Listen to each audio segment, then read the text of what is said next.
computador é um pouquinho lento. Fica à vontade, pode começar, obrigado. De nada, eu que agradeço a oportunidade, né? Boa tarde para vocês. Quero dizer que eu estou com saudade de vocês, agradecer a participação nas entregas das atividades. Vou fazer um breve resumo sobre a atividade agora da sexta sequência, que foi falando sobre fake news. A nossa anterior falou também sobre cyberbullying, bullying, então a gente vai falar bastante sobre esse assunto. Ainda nosso caderninho não chegou na escola, o caderno do aluno, mas já vai estar para chegar. E daqui para frente eu sei que foi trabalhado também no Centro de Mídias, o assunto de ciberativismo. A gente vai falar muito sobre isso. O que que é isso? É a questão do uso consciente da internet. O que que a gente pode postar, o que que a gente não deve postar, né? A questão do fake news, se aquela informação realmente é verdadeira, cuidado com imagens, tanto pessoal e quanto a outras também de pessoas que ficam compartilhando. E qualquer dúvida, estou à disposição, pode me chamar e a gente vai se ajudando, tá?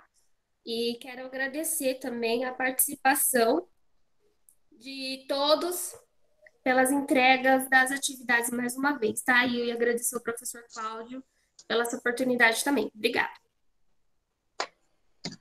Então tá. Dona Verilda? Cadê a Dona Verilda? Dona Verilda sumiu? Ela estava aqui. Ela saiu um pouquinho. Dona Verilda, acho que ela foi no toalete. Então começo eu. Tudo bem. Verilda, daqui a pouco ela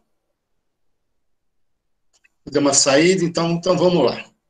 Eu vou apresentar para vocês o que eu coloquei tanto no Google Classroom, como o que eu postei no site da escola, tá? Aí vamos discutir isso a respeito.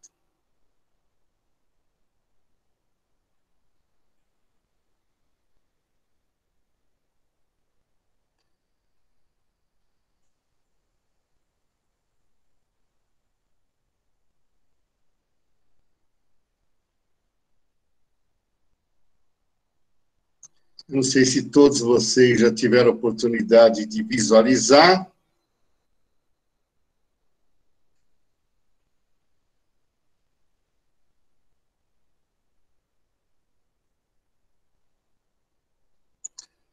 Está todo mundo vendo aí o que está aparecendo? Esse PDF? Sim, professor. Sim. Sim. Então, beleza. Então, é a mesma atividade para as 3 séries, né, para as 3 turmas, né? Nesse período de terceiro bimestre,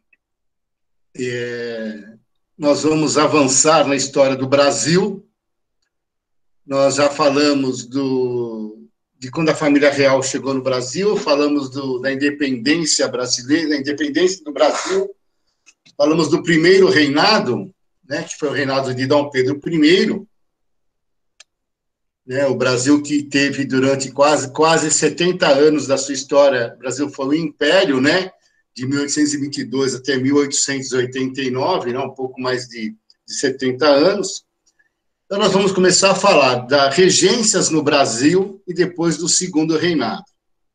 Então, eu coloquei para vocês quais são as habilidades que nós estamos trabalhando com vocês, tá?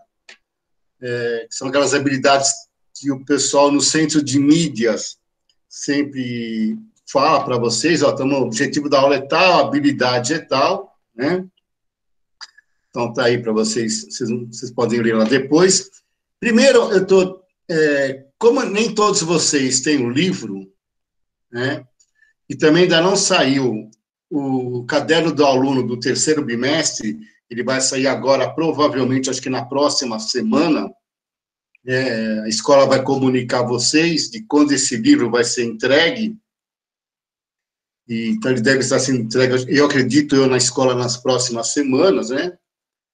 Então, eu coloquei para vocês aqui um texto sobre o que foi o período regencial, né? E tanto é que a nossa aula hoje vai ser sobre isso, sobre esse período regencial que começa quando Dom Pedro I abdica o trono, né? A gente até viu, acho que uma parte do filme, se não me engano, do Independência ou Morte, onde eu mostro quando o Dom Pedro está abdicando do trono, né? Então, aqui tem todo o contexto do que aconteceu. As regências do Brasil, né? 2 regências trinas, ou seja, eram 3 pessoas, né? Trina de 3 pessoas e una de uma pessoa, que fala dos partidos políticos, etc. e tal.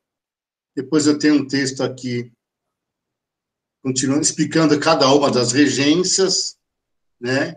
Falando do segundo reinado, né? Quando ele começa até quando ele acaba, né? Que é o que a gente vai mais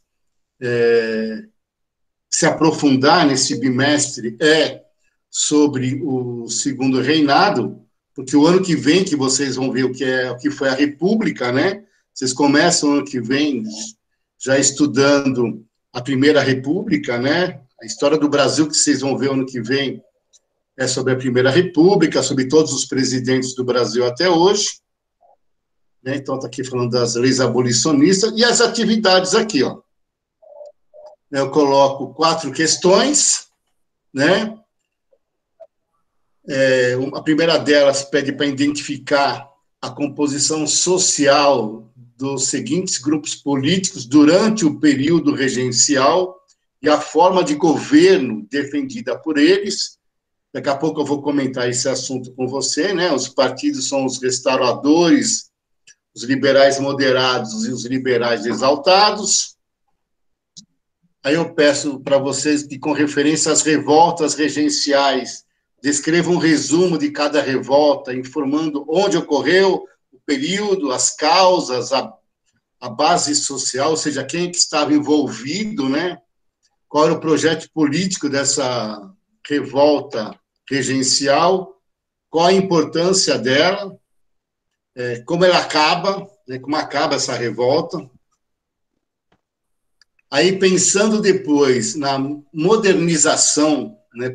Comecinho da modernização do Brasil, eu peço para vocês pesquisar quem foi o Barão de Mauá, né? Pegar a biografia dele, escrever um pouquinho da biografia dele e algumas das realizações dele pelo Brasil. Tem até um filme, se alguém quiser ver um filme no YouTube, chama-se Mauá, né? O nome do filme. Quem interpreta o Barão de Mauá é o Paulo Betti. E, por fim, quais foram as leis abolicionistas aprovadas durante o Segundo Império? Eu só quero o ano e o nome da lei, tá? Não precisa descrever a lei, que depois eu vou entrar mais profundamente nessas leis, o que cada uma fez. Tá? Desliga o microfone, gente, faz favor que está dando eco aqui. O trabalho pode ser manuscrito ou digitado, sempre informar a fonte, né?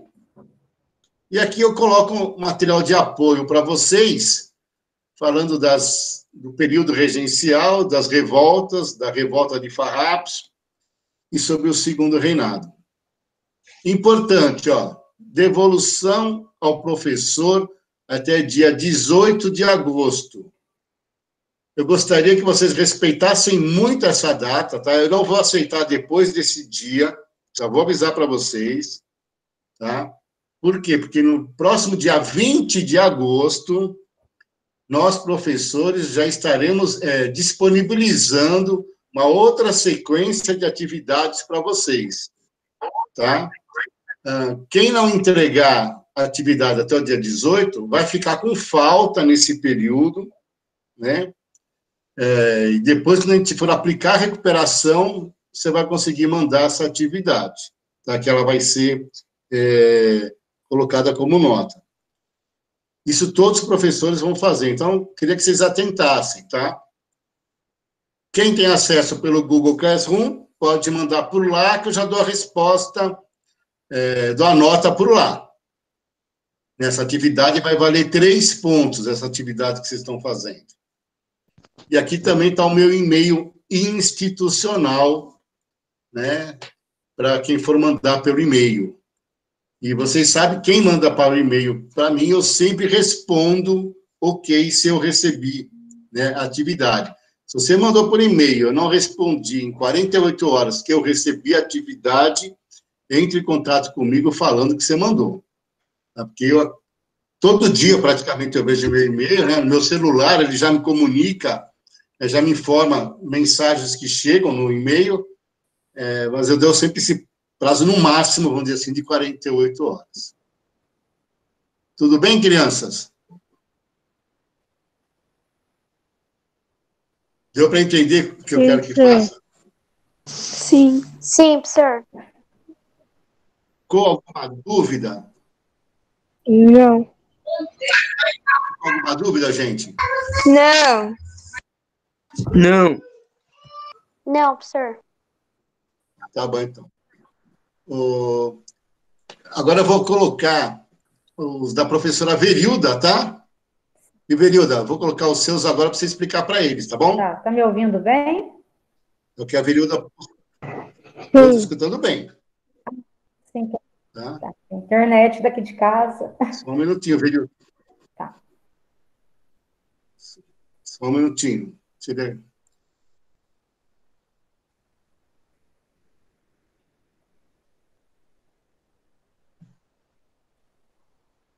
É que não está respondendo aqui. Tá dando para ver, Verilda? Esse não. é do sexto ano. Isso, exatamente.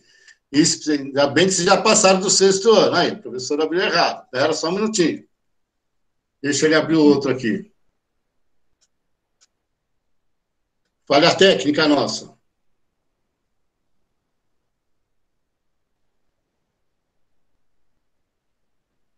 Espera só um pouquinho, Verilda, por favor. Não é memória em espaço de... O que é isso? Que não é memória o quê? Você está maluco. Mas tem esse computador, é lembrança.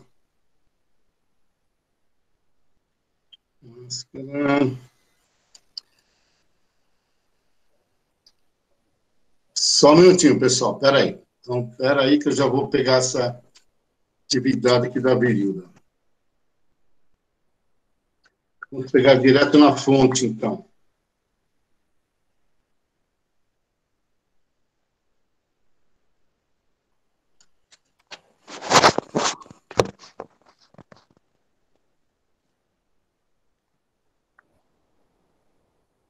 Ó, isso aqui é tudo que está do oitavo B, tá? Todos os professores já postaram todas as atividades lá, hein?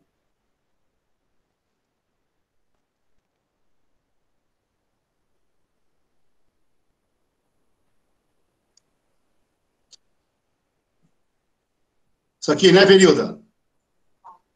Sim, Tá bom. Cláudio. Isso mesmo, os BRICS. Isso mesmo. São todos seus. Tá bom. Isso mesmo. Pessoal, boa tarde, tá?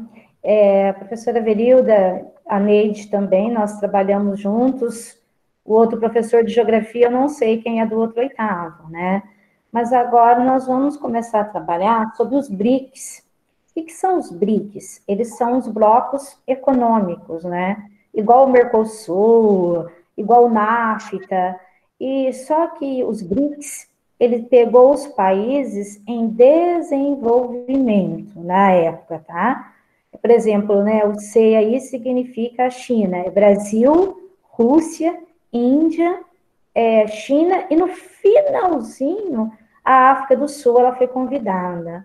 Então, a África do Sul, ela vai entrar, eu acho que certamente 2011. Então, por que foi criado o BRICS?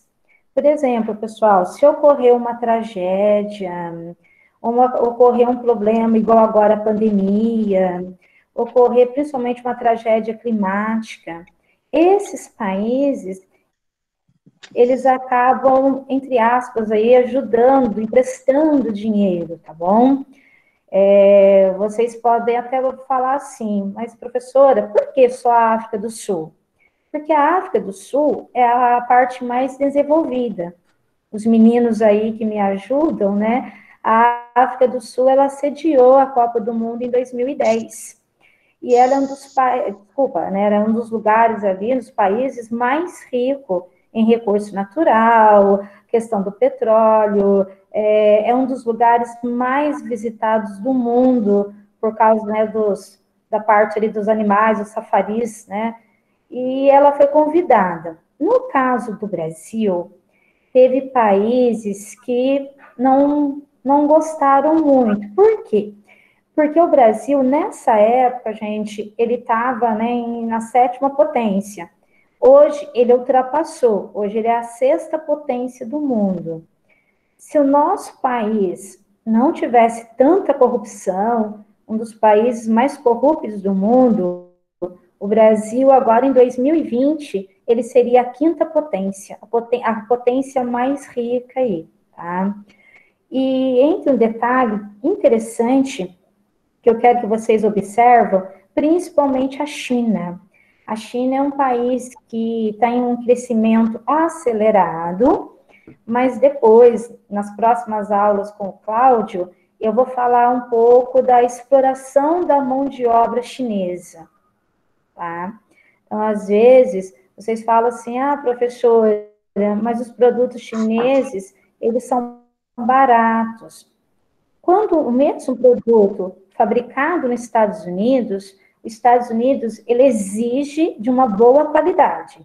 Então, a China, ela tem um produto de 1ª, 2ª, 3ª qualidade. Exemplo, a Nike. Hoje, os Estados Unidos fez uma associação com a empresa da Nike com a China. Produz o tênis na China, mas os Estados Unidos, ele cobra uma alta qualidade, uma boa produção. No caso do Brasil, nosso governo, ele não exige essa boa qualidade. Então, por isso, que, né, as lojinhas de Xing Ling, ela cresceu tanto de 10 anos para cá. Mas também nós vamos falar, assim, dos impostos, né, o quanto os Estados Unidos, ele colocou de impostos em cada produto chinês, o Brasil é um imposto menor, então tem tudo isso da questão dos BRICS. A Rússia, quando ela foi convidada, vocês, né, quando estudar a Segunda Guerra Mundial, vocês vão lembrar que a Rússia é um dos países aí com maior potência militar. Quando acontece um desfile, eles já querem mostrar todo o armamento deles. Então, Estados Unidos, Rússia, já vem essa questão aí do armamento, uma disputa de poder, tá? Outra coisa do BRICS, quando ele surgiu, eu falei um pouco do Brasil, mas eu quero que vocês lembrem que o Brasil, ele é um país muito rico em recursos naturais. Nós somos ricos em petróleo, nós somos ricos em água doce, somos ricos em vários recursos, principalmente o minério de ferro. Eu vou dar um exemplo aí, né, da tragédia de Brumadinho, a Vale do Rio Doce. Só por Brumadinho vocês vão ter uma noção o poder do minério do Brasil. Tá? A África do Sul, eu não fiz o comentário, mas é uma das maiores produtoras de diamante. Então, às vezes o aluno, ou até um próprio professor, ele faz muita crítica do nosso país, lembrando que os outros países também enfrentam grandes problemas, né? Os Estados Unidos, ele teve a crise de 29, teve uma crise no ano de 2007, a Grécia, em 2017, passou por uma crise econômica. Então, eu quero deixar claro que quando um país ele é convidado para um acordo comercial, gente, é porque ele tem uma grande potência. Então, não vamos generalizar, falar só coisas erradas, só coisas ruins do nosso país.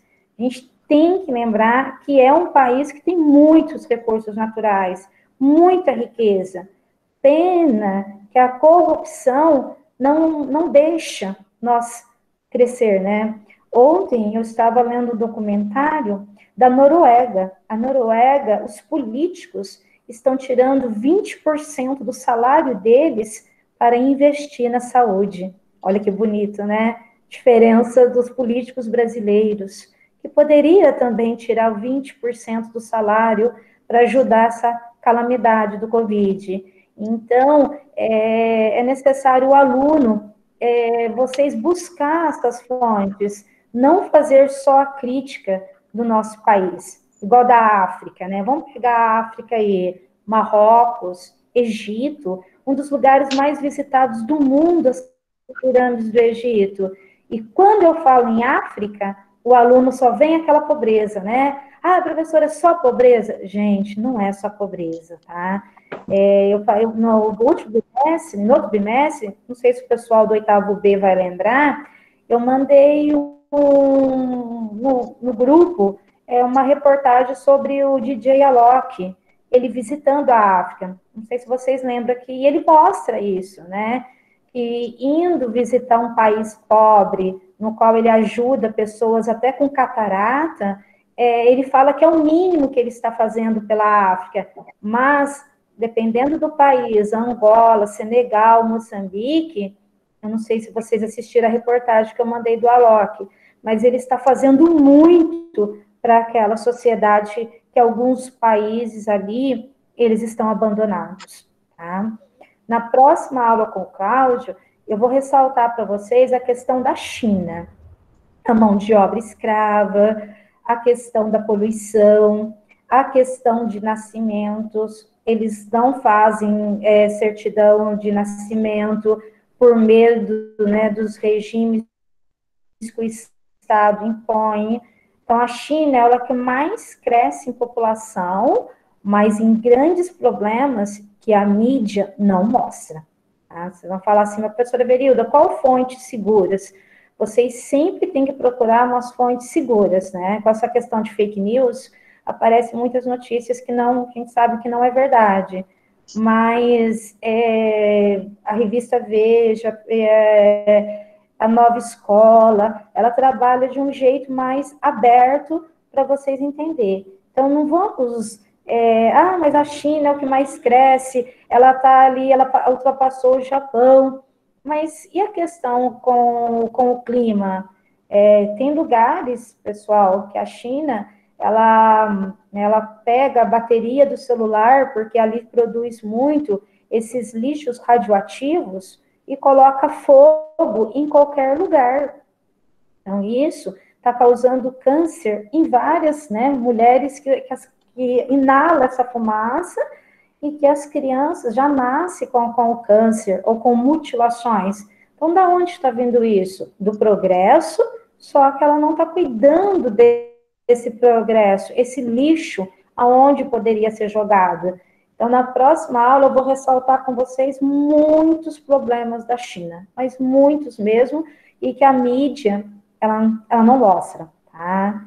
Então, é isso. Os BRICS foi criado em 2001, teve várias cúpulas. Cúpulas são encontros para resolver grandes problemas.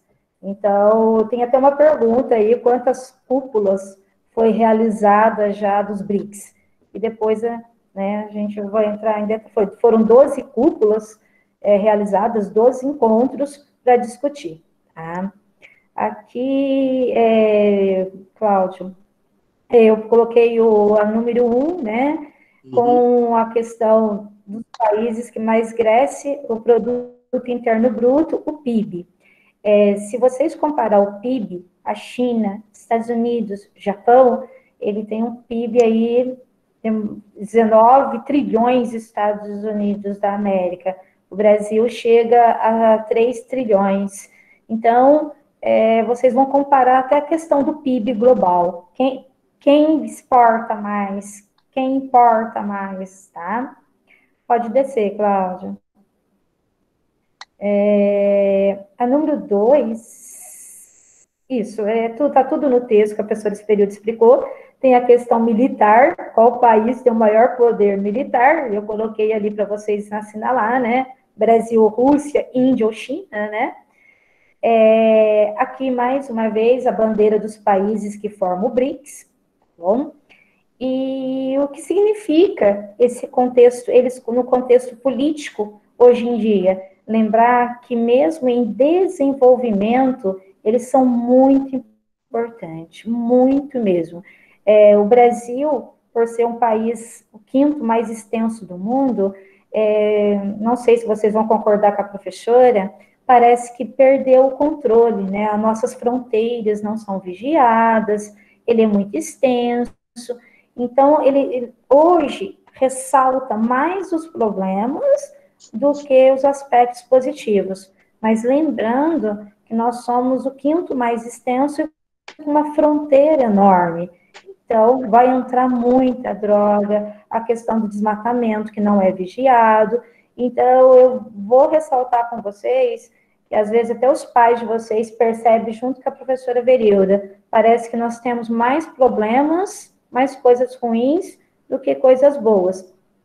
Lembrando que a Europa, ela passa também por problemas, né? É o preconceito, a xenofobia, o ódio ao estrangeiro, são as pessoas mais fechadas, e agora, nós, professor de geografia, analistas, vamos ver como será esse mundo, essa globalização após a pandemia, né? Vamos ver se vai mudar o comportamento do europeu, vamos analisar, né? Então, é isso que os analistas estão conscientizando. O que será um mundo pós-pandemia, tá? Que a gente vai discutir isso nas próximas aulas também. Alguma dúvida? Deu para entender? Sim, professora. Deu para entender. Deu para entender? Então, Maria, o Yudi, esse assunto, a professora Neide também está trabalhando com vocês sobre o BRICS. Nós duas falamos bastante, né, por telefone.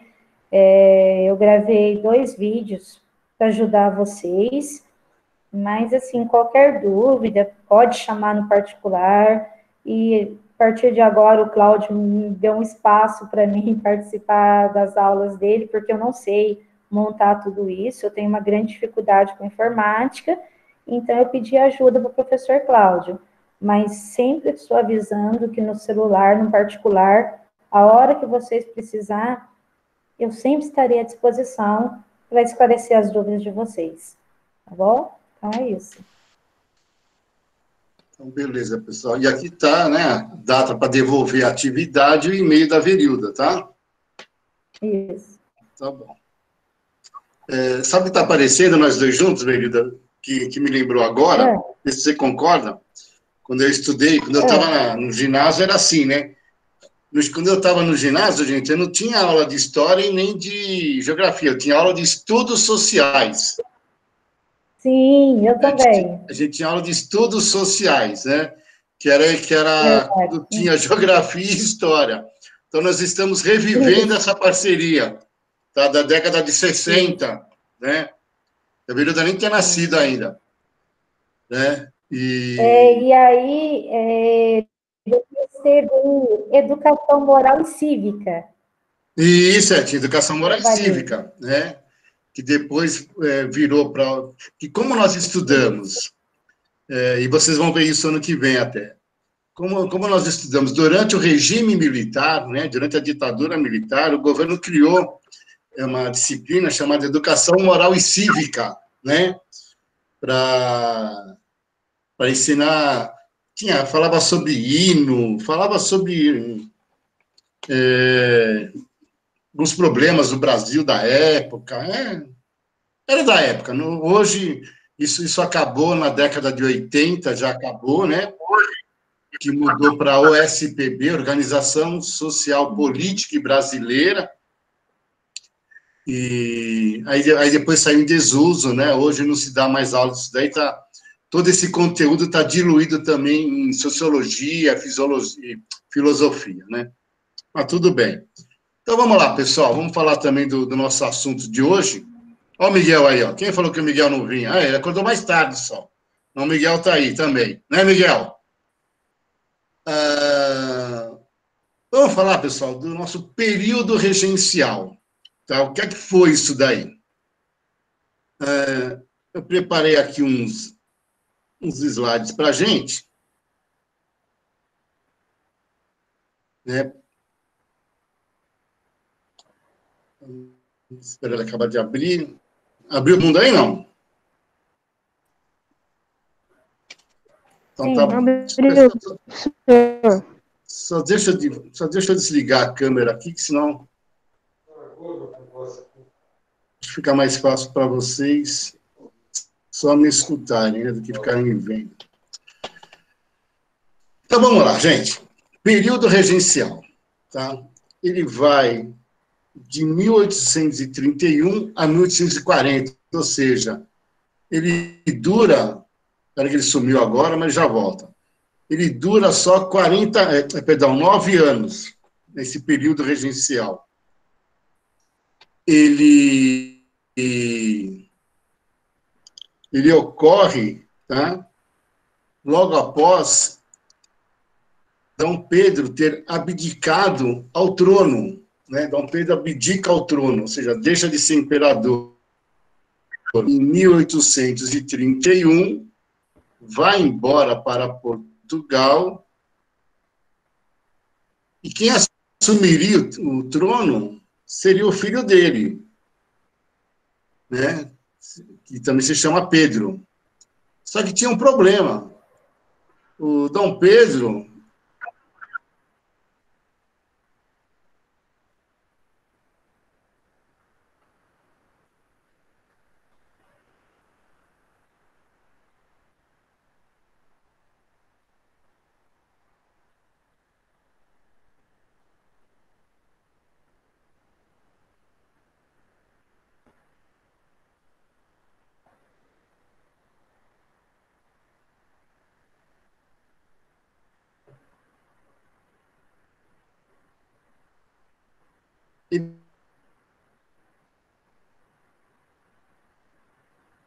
ele só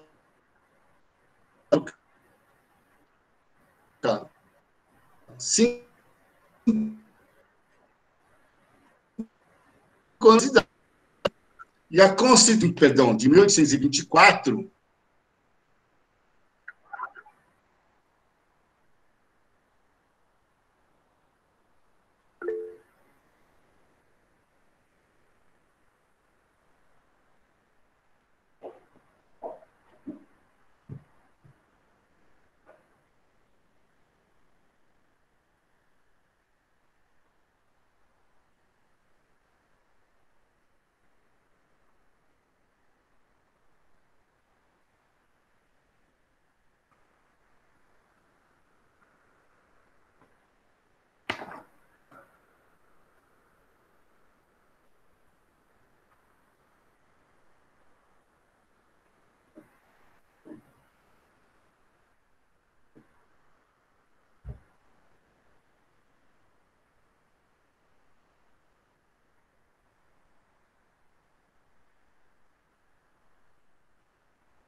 Pessoal, o Cláudio falou que travou, mas já volta daqui uns minutinhos, tá bom?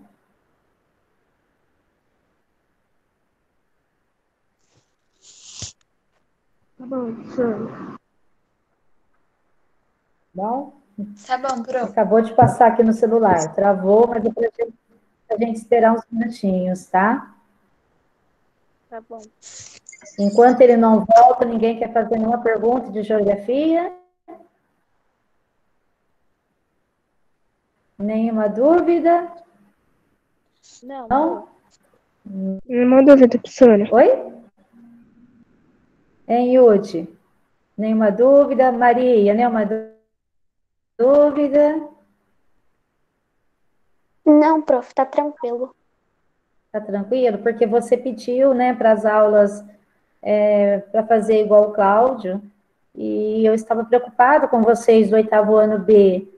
Por isso que eu fui mandando os vídeos, tudo. Então, tá dando para entender a matéria? Sim. Sim, prof. Tá bom? Ah, então Sim, tá. professora. Então tá bom.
Pessoal, o Cláudio vai demorar a voltar, mandou esperar mais uns minutinhos.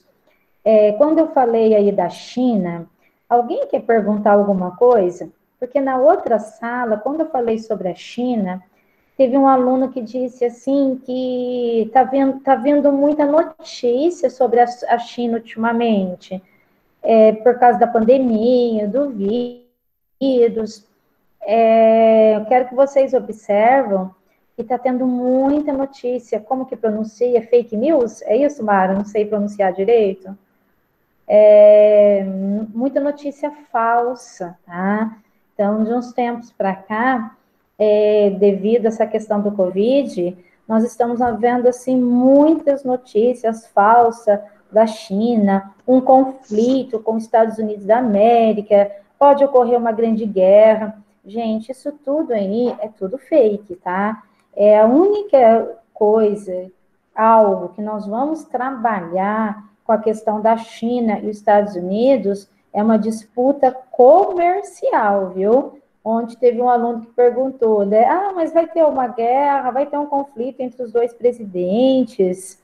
Não, a gente não leu nada sobre isso, não tem nada. Então, tudo isso é fake. O que mais demonstra mesmo é uma disputa comercial.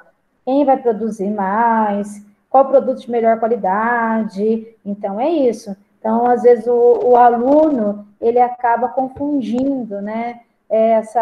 O momento que estamos passando e alguém, né, ressalta aí da Terceira Guerra Mundial, né? Então, não é isso.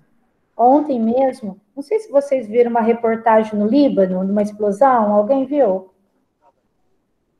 Ninguém viu? Em Beirute? Eu vi, Professora. professora. Viu? Tem mais aí que eu não estou vendo. Tá, então ontem, nossa, impressionante a tecnologia, né? quando ocorre uma tragédia, passa 3 segundos, nós já ficamos sabendo. Até o primeiro momento que nós vimos, não sei se vocês viram, assim, se vocês assustaram. Eu assustei muito na hora que eu vi. Primeiro momento, eles acharam que fosse um ataque terrorista. Tá? Não sei se alguém viu os vídeos. Tem uma pessoa que está no mar, ela grava assim de longe. Não sei se é esse que vocês viram. E, na verdade, era uma fábrica muito antiga, né, que fabricava amônia, e nas tubulações teve aquela explosão. Assim que já teve aquela explosão, a notícia já correu aí que seria um ataque terrorista. Então, tomem muito cuidado com essas notícias falsas que estão ocorrendo. Às vezes, do nada, né, jogam aí na mídia e às vezes o aluno, né, até nós, professor, ontem, na hora que eu vi, eu falei, nossa, quem que atacou o Líbano, né, o que está acontecendo? Depois, né, mais tarde, vem a notícia correta. Então, começam a prestar atenção nisso no dia a dia de vocês, viu? Como agora nós estamos aí no confinamento, todo mundo dentro de casa, muito mais ligados à internet, então, selecione bem as notícias aí que vocês estão vendo, porque muita notícia, a gente sabe que não enquadra aí com a realidade do que nós estamos passando, ok? Ô, Vê, Oi. deixa eu só fazer uma interferência. O professor Cláudio disse que está reiniciando o computador, que deu um probleminha na bateria. Mas é para aguentar uns minutinhos, você vai continuando com a sua aulinha aí, que ele já retorna. Ah, sim. Tá? E vocês... Tá, obrigado, Mari. Vocês Tá. querem, pessoal, fazer alguma pergunta sobre essas notícias de fake news nos últimos dias? Alguém... Oi? Eu tenho uma pergunta. Pergunta tá não, falando? comentário. Quem é? É Que eu não Giovana, sei. da WP. Oi, Gi. Pode perguntar, Gi. Então, tipo, tem um aplicativo chamado TikTok, que ele tá bem famoso ultimamente. É E verdade. aí, surgiu aí muitas notícias falando que o Donald Trump ele ia acabar com o TikTok nos Estados Unidos por causa de uma questão de guerra, assim, de comércio da China. Então, mas o que eu acabei de falar, Gi, essas notícias aí, elas estão sendo veiculadas, né? Hoje os hackers, não sei se é assim que pronuncia, ele pega dados, principalmente de políticos, pessoas famosas, mas o foco deles está sendo os políticos. Tanto o presidente dos Estados Unidos, o presidente Bolsonaro, eles querem um ataque, né? Até esses dias eu vi uma reportagem, eu não sei se é o Felipe Neto, eu não sei se é o Felipe Neto, um youtuber, e ele falando, né, que até a fala dele também foi mudada aí por tantas fake news. Dos Estados Unidos, vocês sempre procuram sites bem concretos, tá? O que eu falei, uma revista Veja, uma Nova Escola, a revista Exame, elas têm uma fonte segura. Quando você vê uma reportagem aí do TikTok, essas brincadeiras aí, isso não condiz com a nossa realidade. Tá? É igual o do vírus. Todos ali falam, né, da China, mas ninguém sabe, porque vários países ali asiáticos se alimentam, né, de animais vivos.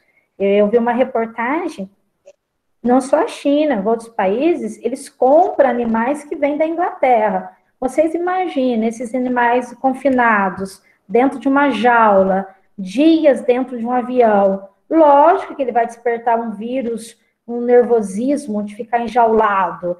Ele vai viajar de avião dias de um país para o outro até chegar na Ásia. Então, nós não podemos julgar tal país, porque muitos ali na Ásia faz alimentação de animais, assim, né, de bichos. Então, não é só os chineses, a Coreia, aqui no Brasil mesmo, né, Mato Grosso do Sul, se come carne de cobra frita, né? Então, assim, a gente não pode julgar, colocou o rótulo na China agora. Nós não sabemos. E isso daí vai ser um segredo de Estado, gente. Um segredo de Estado, ele não é divulgado.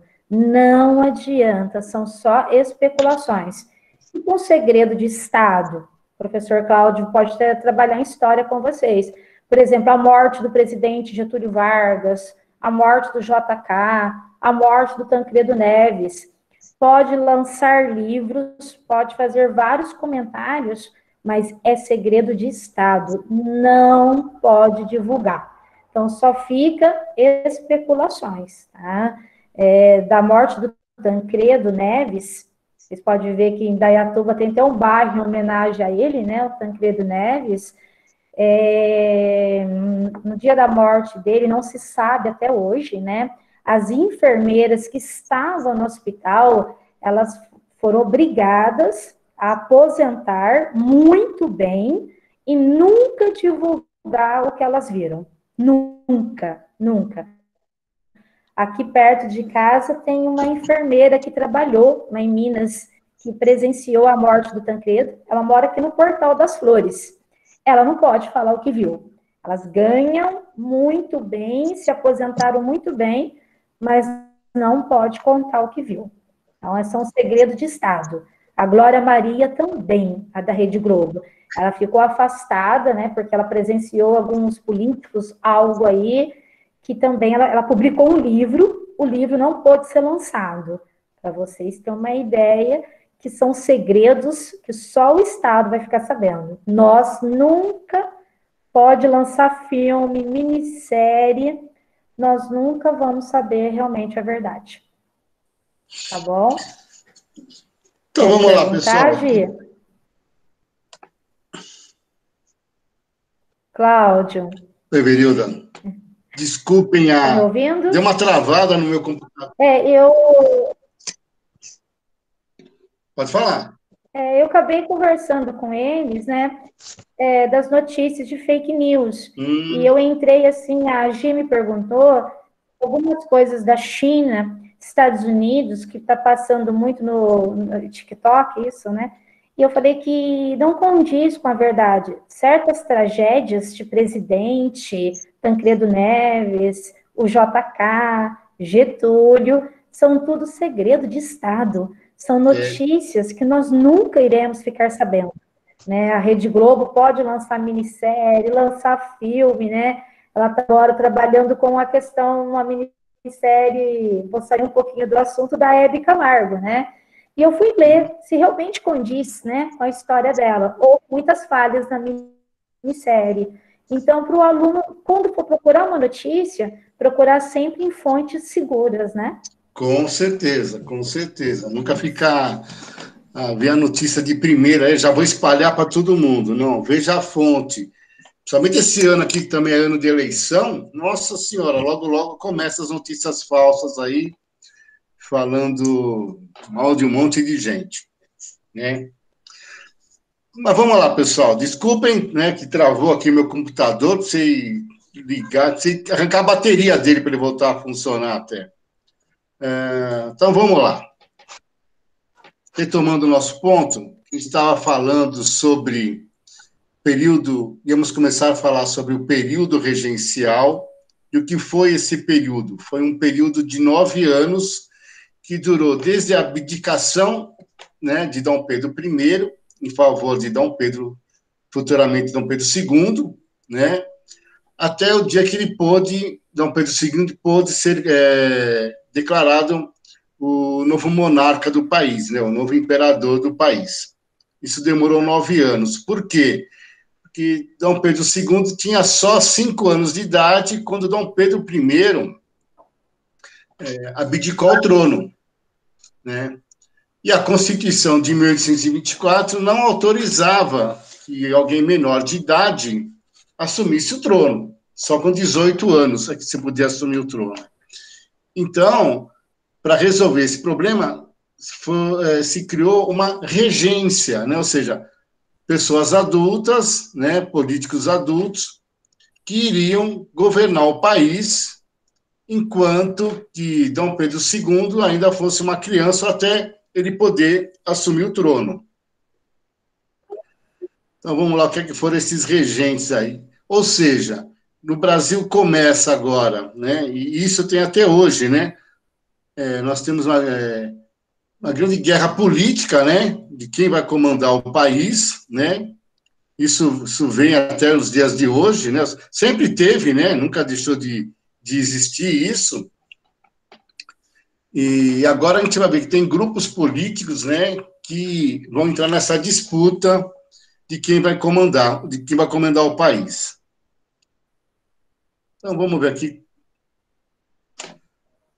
que foi essa regência aqui. Espero que não trave mais. Né? Já está acabando de carregar. Ou seja, como eu não posso deixar o país sendo comandado por uma criança de 5 anos, né? Então, vamos lá. Então, como eu falei, o período regencial, né? Ele vai de 1831 até 1840, né? São 9 anos essa regência, até começar o segundo reinado, que começou em 1840. Aqui eu tenho a carta, né, de Dom Pedro I, quando ele abdica ao trono, né? A gente já viu isso em aulas anteriores, como isso aconteceu, né? O período regencial. Enquanto Pedrinho, né, ou seja, Dom Pedro II, não atingisse a maioridade, o país foi governado por uma regência. No país eu tinha 3 grupos políticos importantes. Os restauradores, né, que eram os portugueses ligados a Dom Pedro I, que eram conservadores e absolutistas, os liberais moderados e os liberais exaltados, né? Ambos eram proprietários rurais, né? Tanto os liberais moderados como os exaltados, né? A gente vai ver daqui a pouco quais são as diferenças entre esses 2 grupos aí. Períodos da regência. Essa regência ela foi dividida nesses 9 anos da regência, né? Ocorreram algumas alterações nas pessoas que estavam comandando. Então, eu tive um período dela onde avançou as ideias liberais e outro período onde eu tenho o país regressando a um estado mais conservador. Dos 3 grupos políticos, né, o exaltado, o moderado e o restaurador, esse pessoal estava sempre um querendo ter mais poder que o outro, né? Então, como eu coloquei aqui, no primeiro período da regência, os liberais pressionaram o governo e, com isso, conseguiram adotar leis que visavam atender aos seus próprios interesses, ou seja, não interessa quem está no governo, eu sempre vou fazer lei para o meu próprio interesse. A mais importante delas foi reformular a Constituição de 1824, né, onde descentralizava o poder e dava mais autonomia às províncias, ou seja, eu dava mais autonomia aos estados. 3 partidos políticos, né, estão disputando esse poder, o exaltado, o moderador e o restaurador. Que é cada partido desse daí, o partido exaltado, né? Aqui com os líderes, o Frias Vasconcelos e o Cipriano Barata, o objetivo deles, né? Liberação máxima na política, autonomia nas províncias, democratização nas eleições e diversas reformas, né, sociais, econômicas, ou seja, eles representavam uma esquerda liberal, né?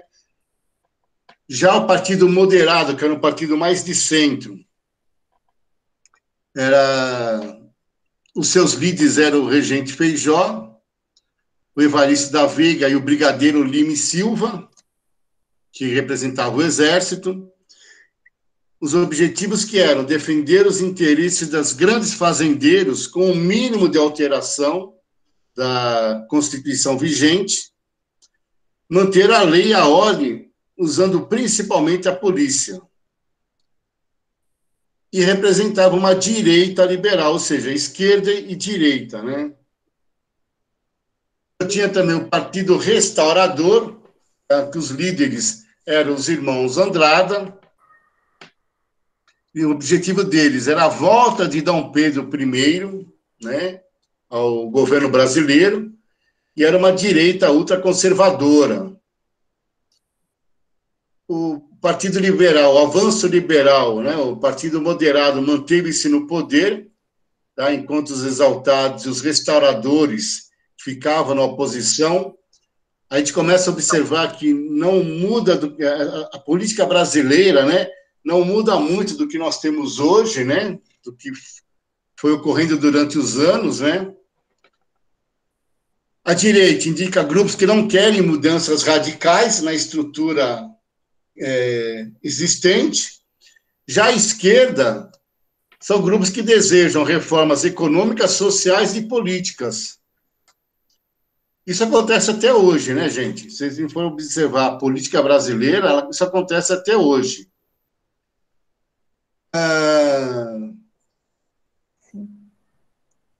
No período, né, de 34 a 36, né, esses partidos, eles vão desaparecer, ou melhor, eles vão se transformar em outros. Por quê? Porque em 1834, Dom Pedro I morreu em Portugal. Se ele morreu, ele não tinha nada que restaurar. Então, esse partido político não tinha por que permanecer existindo.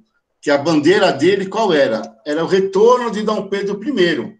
Se não existe mais a pessoa Dom Pedro I porque ela morreu, então não tem mais o que restaurar.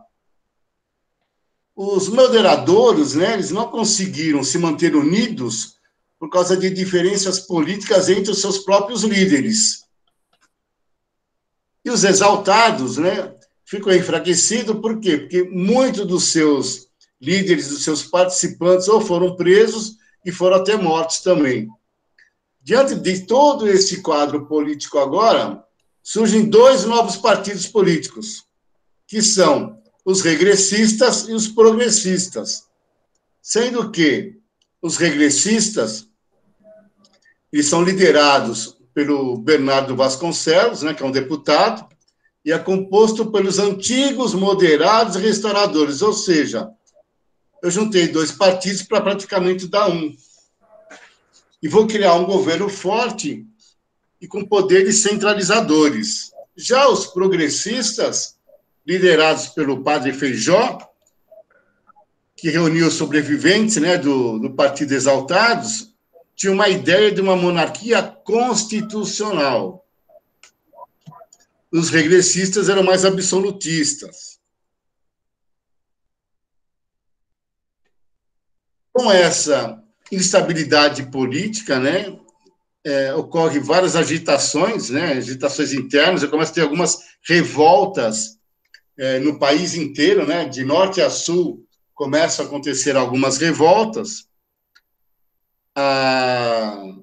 Os liberais, né, eles ficam mais no comando de 1831 até 1837, onde o país tem um avanço liberal, mesmo com as regências trinas, né, provisória, como a permanente também.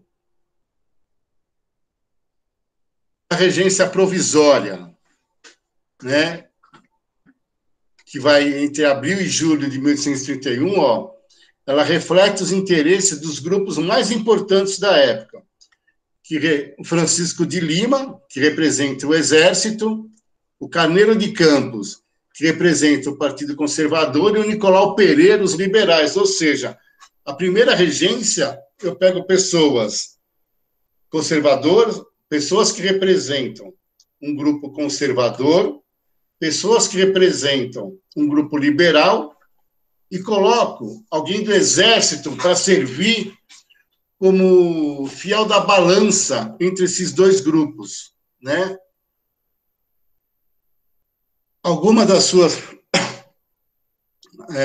atitudes foi estabelecer a paz, né, a paz interna, ou seja, começam algumas revoltas, né? Anistiar alguns revoltosos, essas revoltas é que vocês vão estudar um pouco, a gente vai ver isso na próxima aula. Suspender provisoriamente o poder moderador. Poder moderador é aquele poder que foi criado na Constituição de 1824, que estabelecia que o imperador poderia interferir nos demais poderes.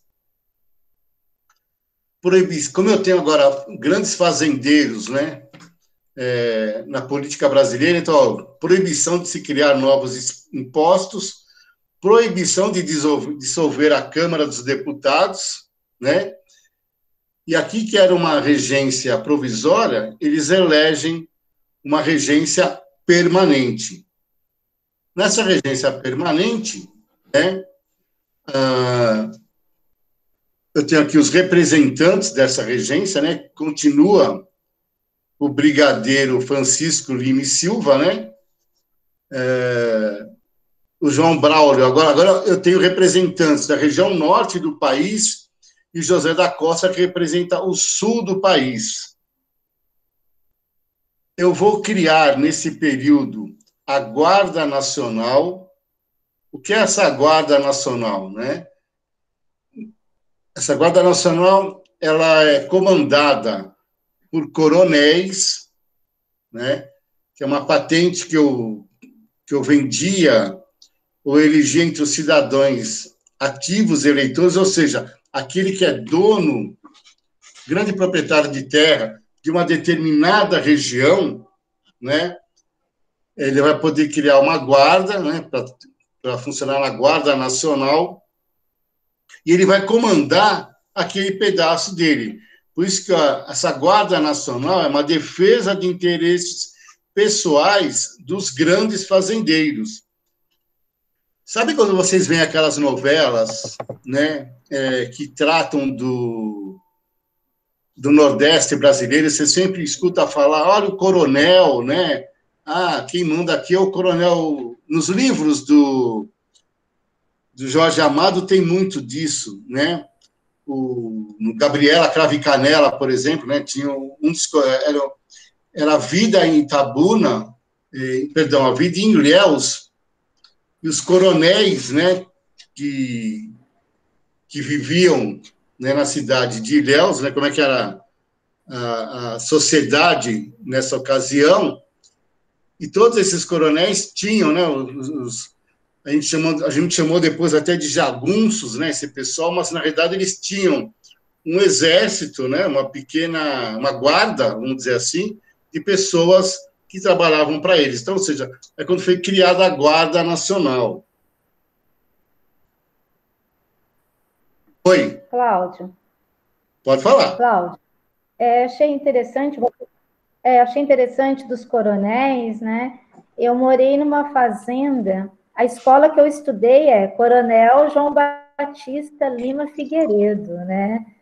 E para vocês terem uma ideia, igual o professor falou, se passaram tantos anos, né? Essa fazenda deve ter uns 120 anos. Eu morei nessa fazenda até os 25 anos, depois eu vim embora para cá. Para vocês terem uma ideia, na igreja que eu frequentava, tinha os lugares para os coronéis sentar. Então, os 3 primeiros bancos, ninguém podia sentar. Era só os donos da fazenda. Ao redor da igreja, até hoje é assim, gente, até hoje é assim. O lugar certo para os carros deles. Se alguém da fazenda Itaiquara ultrapassar eles, né, ou ficar na frente deles com o carro, meu Deus, é como se viesse uma grande ameaça. Então, eles são os donos, o carro deles tem que estar ali. Quando eles chegam, até hoje, para abastecer o carro deles na cidade de Itapiratiba, para vocês terem uma ideia, as pessoas morrem de medos, porque é igual o Cláudio falou, eles têm os jagunços deles em pleno século XXI, e é eles que mandam. Então, muitas pessoas da nossa região não gostavam de ir na missa, porque sabia que nós, pobres, sempre íamos ficar lá no fundo e os donos das fazendas sempre nos primeiros bancos. Que absurdo saber que até hoje é assim, né? E esse pessoal, o pessoal que manda no país até hoje, né? Em várias cidades. Isso. E nós estamos falando de uma cidade, gente, do interior do estado de São Paulo. Né? Você é de São Paulo, né?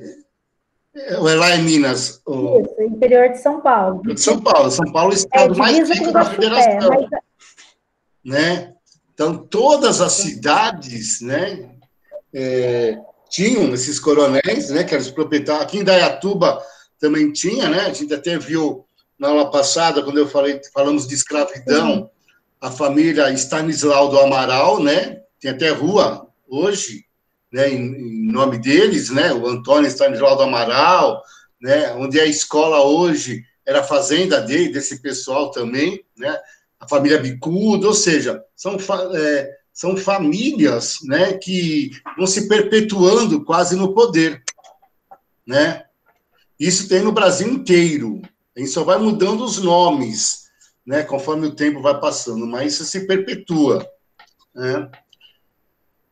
Um outro fato importante, né, que aconteceu durante o período regencial é uma mudança na nossa Constituição em 1834, né? É feita uma reforma na Constituição, né, objetivando conciliar um pouco os moderados e os exaltados, né, esses dois grupos políticos aí, nas assembleias legislativas das provinciais, né? Eu crio agora os deputados estaduais, né? E agora a capital que nomeia o presidente da província. O presidente da província é o que é hoje o governador do estado. Ele tinha esse nome de presidente da província. E agora eu vou substituir a regência trina, ou seja, a regência com 3 pessoas, por uma regência una, ou seja, uma pessoa só. Né? Nesse ato adicional, eu suspendo o Conselho de Estado, né? E vou mantenho esse poder moderador. A regência, eu coloco até uma observação aqui, ó. A regência permanente tinha como objetivo maior consolidar os interesses da elite dominante, utilizando sempre a repressão policial, perseguição violenta aos liberais exaltados. Porque os liberais exaltados eram pequenos proprietários de terra, eram muitos comerciantes, que eram os liberais, tá? E eu tinha agora essa Guarda Nacional, que estava na mão dessa elite dominante, né?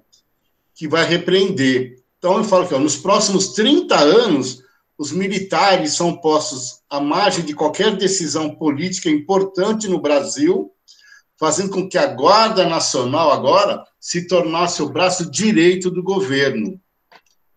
O Exército só volta depois a ter uma grande importância, e a gente vai ver isso mais para frente, depois da Guerra do Paraguai.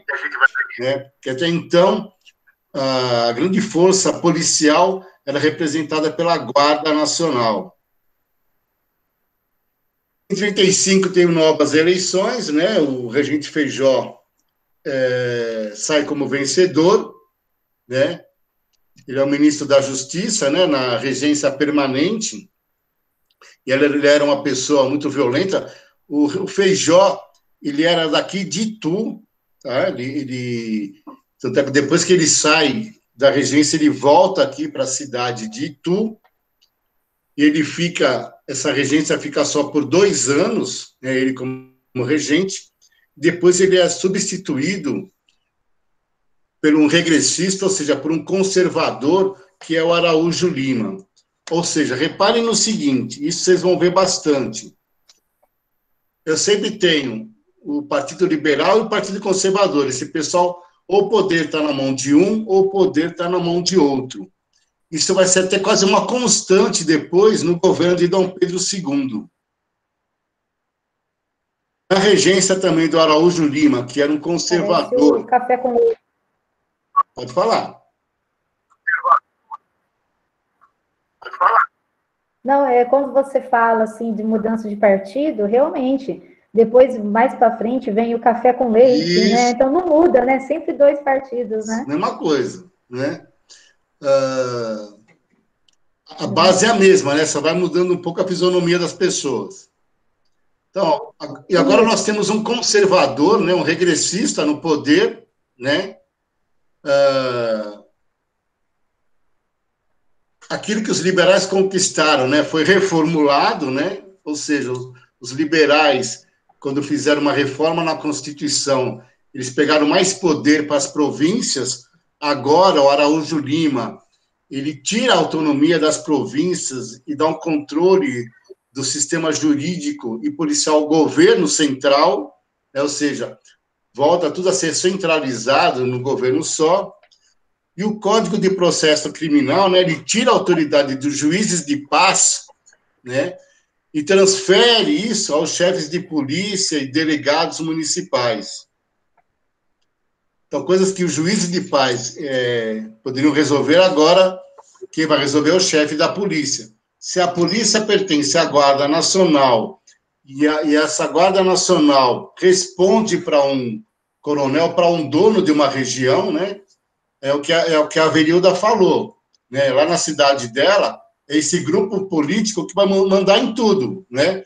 Deve mandar até no padre, eu acho, né? Então, olha, no governo gay... O padre que dita as regras. O padre o quê? O padre que dita as regras na cidade. Na cidade. É o padre que manda e desmanda. Aí, né? É o padre, por ordem deles. Por exemplo, né, eu estou falando do século XXI, que não dá para acreditar. A minha cabeça, morando em Dayatuba, quando eu vou para lá, eu não consigo me envolver naquela cultura. Me revolta. Por exemplo, quando é um trabalhador da roça, da lavoura, acaba falecendo, pede para o padre lá dar extremunção. O padre não vai. Quando é o rico da fazenda, que aconteceu, que o rico faleceu lá em Guarujá, o padre saiu de lá, foi em Guarujá para dar a extremunção do corpo. Então, nós, pobres, somos tratados bem inferior e os ricos comerciantes são tratados diferente. A escola que eu estudei, eu me lembro da professora dizer, mas você não é filha de comerciante, você mora na roça, você vai estudar por quê? Eu ouvi isso de uma professora. Então, é complicado, né? É um absurdo. Professor, É complicado. Pode falar. É o seguinte, eu gostaria de saber que horas que essa aula vai acabar, por causa que eu tenho uma aula agora com o professor de matemática, o Alexandre, agora 3h30. Até às 3h30 eu acabo, pode avisar o Alexandre, ele me falou isso. Ah, beleza, então. Tá, ele já tinha me perguntado isso, que horas acabava a minha aula, tá? Que nós temos esse problema de ter travado aqui, mas já estou finalizando. Então, ó, com esse conservador, tá? Ele retira um pouco da democracia, né? Eu vou colocar essa democracia entre aspas, né? E a participação popular que existia no Império. Mas os liberais, eles não ficaram calados. O que é que eles fazem, então? Eles executam um plano. Né? Então, eles pensam o seguinte, que a única maneira de a gente tirar esses conservadores do poder é a gente levar para o trono Dom Pedro II. Tá? Mas como é que eu ia levar Dom Pedro II para o governo, para o poder, se ele ainda era menor de idade? Né? Ele só tinha 14 anos de idade. O que acontece no Brasil? Os progressistas, né, que eram minoria na Câmara dos Deputados, e não tinham condições nenhuma de voltar a compor o governo, o que eles fazem? Eles convencem Dom Pedro II, tá, a assumir o governo. Então, com isso, já que era vontade de Dom Pedro também, então, ninguém ia contra, né, a vontade do imperador. Por quê? Porque quando ele fizesse 18 anos, ele ia assumir o poder de qualquer maneira, né, com todos os poderes. Se eu fosse contra ele agora, mais para frente eu poderia me dar mal. Então, o que eles fazem? O chamado golpe da maioridade. Ou seja, eu acabo o período regencial e declaro que agora o imperador pode assumir o governo. né? O Dom Pedro II ele já pode assumir o governo, mesmo não tendo 18 anos. E não sei se vocês sabem, Dom Pedro II, quando assume o governo do Brasil, tá? No dia 22 de julho de 1840, ele assume o trono e nomeia, né, o seu primeiro ministério, formado na maioria por membros do Partido Liberal. Dom Pedro II tinha, nessa ocasião, 14 anos de idade. Então, imagina, que é a idade de vocês hoje, né? Hoje vocês têm, em média, 14 anos, né? Imagina vocês com essa idade, né? Hoje ser presidente do Brasil, naquela época ser o imperador do Brasil. Certo, gente? É isso que eu queria. Dúvidas, crianças? Perguntas? Não, professor. Então, ó, a primeira atividade que eu passei para vocês, a primeira pergunta, tá? Ela tem a ver com isso que nós vimos agora há pouco, tá? Naqueles materiais de apoio que eu mandei para vocês, tem mais detalhes, tá? Do que nós falamos. Tá bom? Tudo bem, não? Ah, uma coisa importante. Deixa eu até parar de gravar aqui.